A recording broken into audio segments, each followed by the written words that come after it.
We're often asked to review commercial leases here at the firm, so we've started a series on specialized segments within your commercial lease. Hi, my name is Julia Way. I'm a real estate attorney here at the law offices of Peter N. Brewer.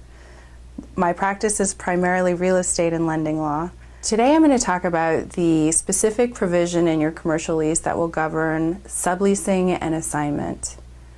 Normally, leases contain a provision because if it were not expressly written out in the lease, the default would be that the tenant could freely assign the remainder or some portion of their lease to another party.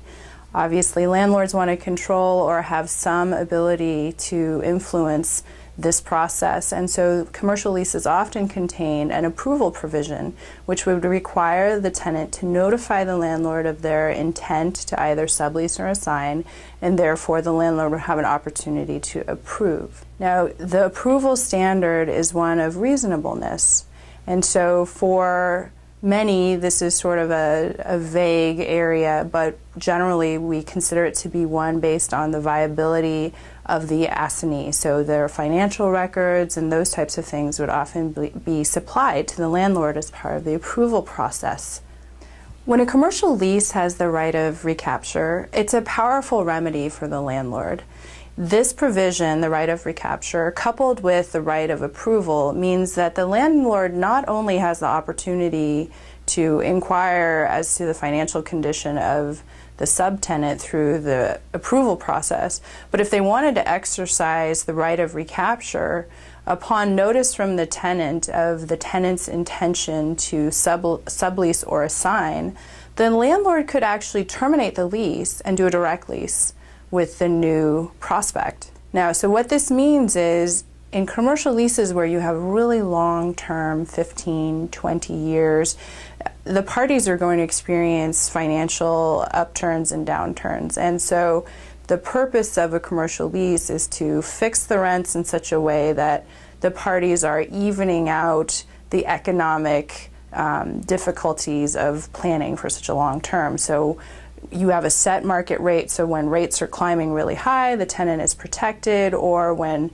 rates were generally falling and the lease is above market, the tenant is still paying in order to stay in the property and maintain their place of business. So one of the tips that we often suggest is for tenants is to consider negotiating some constraints around the right of recapture.